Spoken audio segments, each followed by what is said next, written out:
দেখো এগুলো আমাদের চাষের কুমড়ো। আমি এখন এখান থেকে একখানা কুমড়ো নিয়ে যাব দোল মন্দিরে কালকে ভোগে দেওয়ার জন্য। আমার মুখে আবির দেখে ভাইও মাখার জন্য বায়না করলো। আমাদের এখানে নেড়া পড়ার আগে না গোপীনাথের পুজো হয়। দেখো এখানে কত লোক, আরো অনেক লোক হয়।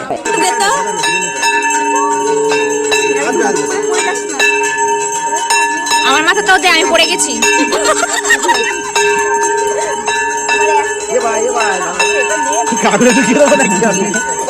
তারপরে পুজো শেষে সবাইকে প্রসাদ দিয়ে দিল।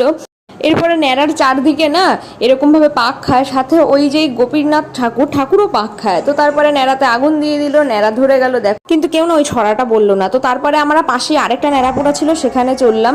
তো এইখানে দেখো আসল মজাটা, ন্যাড়াটাও অনেকটা বড় ছিল।